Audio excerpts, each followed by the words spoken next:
chamado de balancete de verificação. Então nós fizemos lá os fatos administrativos, né?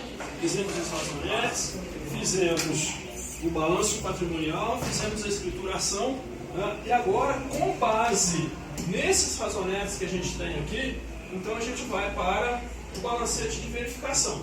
O balancete de verificação, ele não é, digamos assim, oficial, ele é algo interno, algo que o empresário, as pessoas internas da empresa, o pessoal de contabilidade da empresa, é eles quem precisa disso, tá?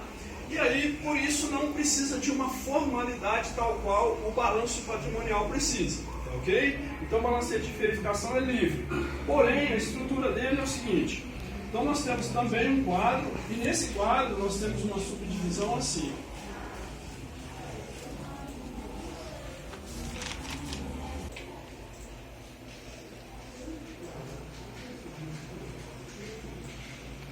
Então essa é a subdivisão do balancete de verificação.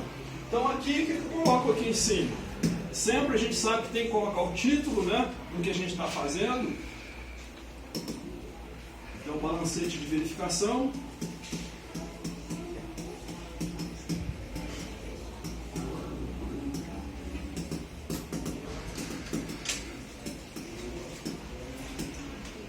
E aí eu tenho contas.